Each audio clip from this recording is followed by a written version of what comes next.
Today, we're talking about simple 401k tips to maximize your savings. So whether you're just starting out or nearing retirement, these 401k tips can help you build wealth and avoid common pitfalls. We are talking about tips for younger people, and we have decided earlier today that means that if you had a Happy Meal as a child, you're a younger person. I didn't have a Happy Meal as a child. Well, okay, I ate my kids, but that's another story. All right, all new plans have auto-enrollment and auto-escalation. Catherine, in a nutshell, what's auto-enrollment? You put everybody in the plan, and when they get hired, they get put in the plan. Everybody gets put in the plan. That's the default. If you want out of it, then you have to actively fill out the paperwork to be out. Okay. Can I add the compliance clarification? As you always do. Well, all right. So people are participants as long as they've satisfied the eligibility requirements. They've been there long enough. Employees become participants with or without an account balance. Okay, so that's the clarification. What's happening is the employer is automatically taking a preset percentage out of your paycheck. It's not mandatory. It's mandatory that the employer have this provision in the plan. It's optional for employees to actually continue having the money taken out of their plan. What's auto escalation? That means every year it goes up 1%. It doesn't mean like every time you go to the grocery store, you yell at the cashier. No, that's not auto escalation. Okay. So yeah, it goes up. Typically starts at 3%, goes up 1% a year, right? Correct. The idea is that with the Secure 2.0 rules, the minimum deferral auto-enrollment amount is 3%. They want it to go up to 10%. So if you start at 10%, you don't have to worry about auto-escalation. Another pro tip. Okay. So the employer doesn't have to worry about managing auto-escalation. But the idea is that you start at 3%, it's 4% the next year, 5% the next year, etc. Now then. And the basic theory is you keep going up in money, meaning you keep getting raises, and having a little nudge up every year actually helps get you to where you need to go. Exactly. So this helps you save effectively because as your wages go up, the amount coming out of your paycheck also goes up a little bit. All right. So as you make more, you save more. Now then, if you'd like a little bit more detail on this, watch our last video for more information. Find out if there's an employer match. All right.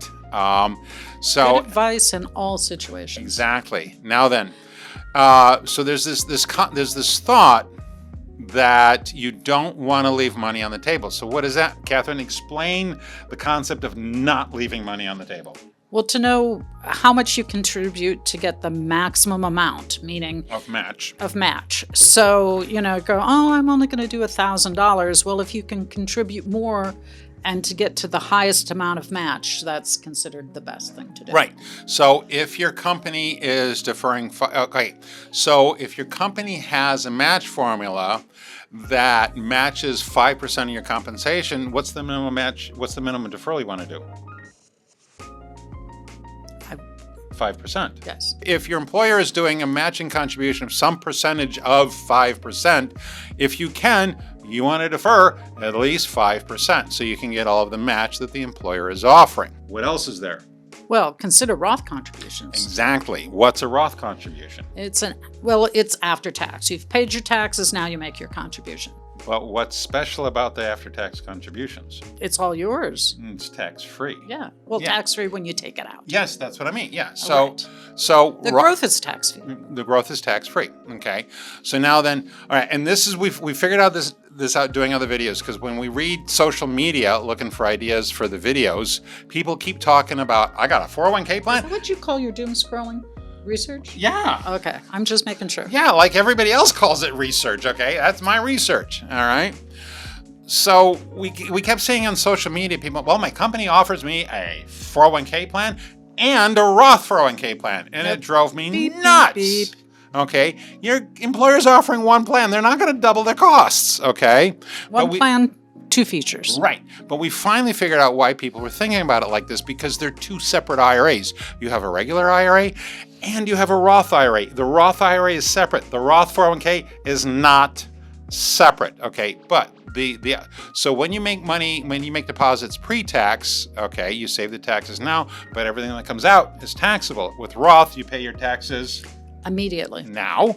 And if you leave it in there long enough, the gain comes out tax-free, not tax deferred. Okay.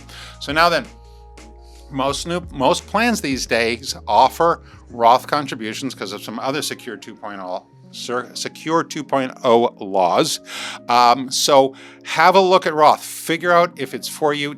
Basically, the younger you are, the less money you're making, the better off you are with Roth. All right. Now then, what do we not want to have happen with a messy 401k plan? Leakage. We don't want Leakage is messy. Leakage is messy. We don't want our 401k plan to leak all over the place. So now then, unfortunately, many young professionals cash out their 401k plan when switching jobs, losing thousands in opportunity costs and spending thousands in taxes and penalties. And there's somebody in the room who's done this more than once. I'm sure we all have. I think I have once or twice. All right. So the idea of avoiding leakage is if you're transferring jobs, roll it to an IRA or roll it to your new employer.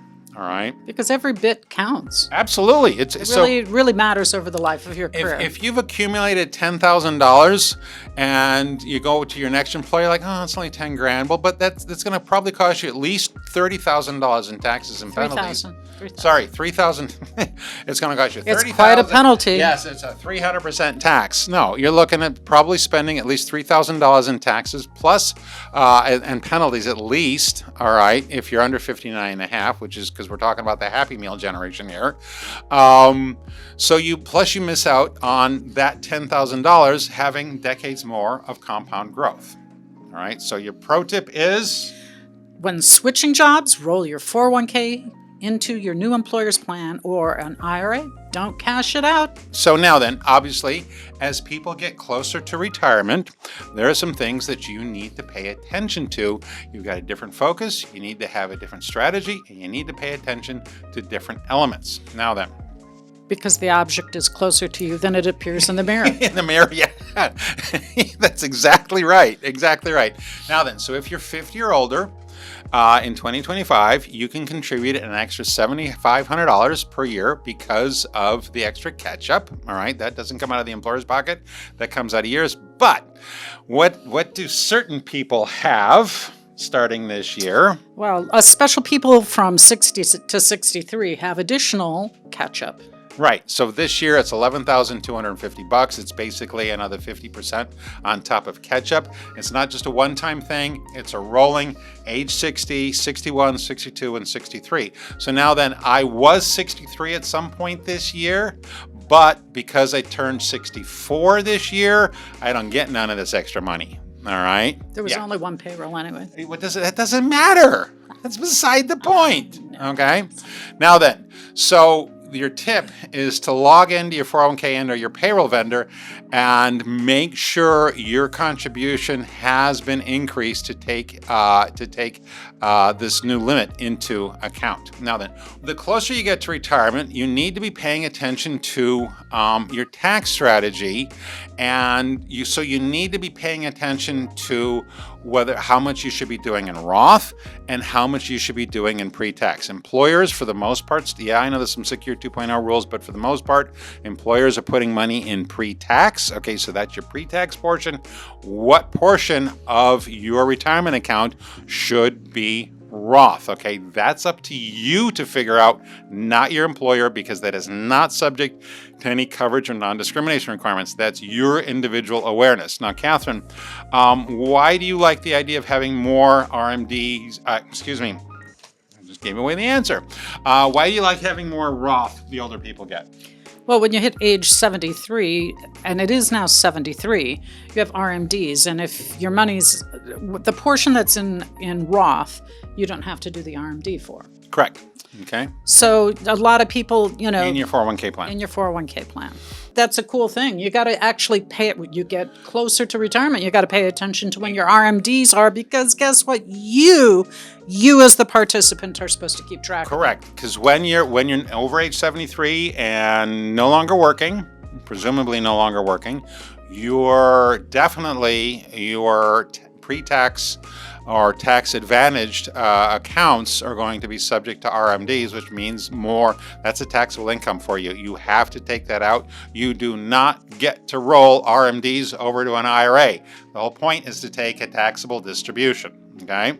Now then, even though it's not about the retirement plan, what else do they need to pay attention to on the outside? Social Security strategy.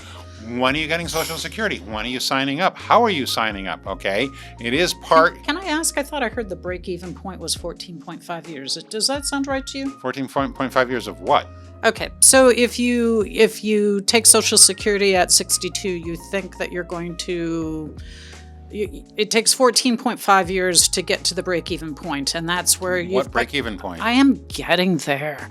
Of where how much you've put in is now being.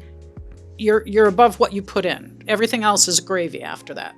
Okay. So, all right. So some people say. So the reason I say know your strategy is some people have a strategy of early, and some people have a strategy of late. And there's various reasons to go early, and there's various reasons to go late. But not to take away that you might actually decide at age 62 you want to start taking Social Security. If that's the thing, you can take it early. Yeah, that's 62. I don't know. Is I'm 60, working, so I know you're not. I wasn't paying attention. We can look it up, but I'm really. But there's there's an early retirement. Okay, age. yeah, but then it's going to be substantially reduced. Absolutely. Right? The earlier you take it, the less it is. The longer you wait to take it, the more it is. But then also you have to figure out what other income are you going to have, other taxable income that could possibly reduce your Social Security income. That's why I'm saying know your Social Security strategy. And we're not telling you what it is, but that is something you need to actively pay attention to, as well as what your investment strategy in the plan is. So, Catherine, if somebody of 78 years old, is that the time to have 100% growth stocks in their plan? So the thing is, basically, if the market goes down, you don't have time to make up. And so they usually common advice is to have it in something a little more moderate so there's less swing. Which is the purpose of a target date fund. There's various different types of target date funds.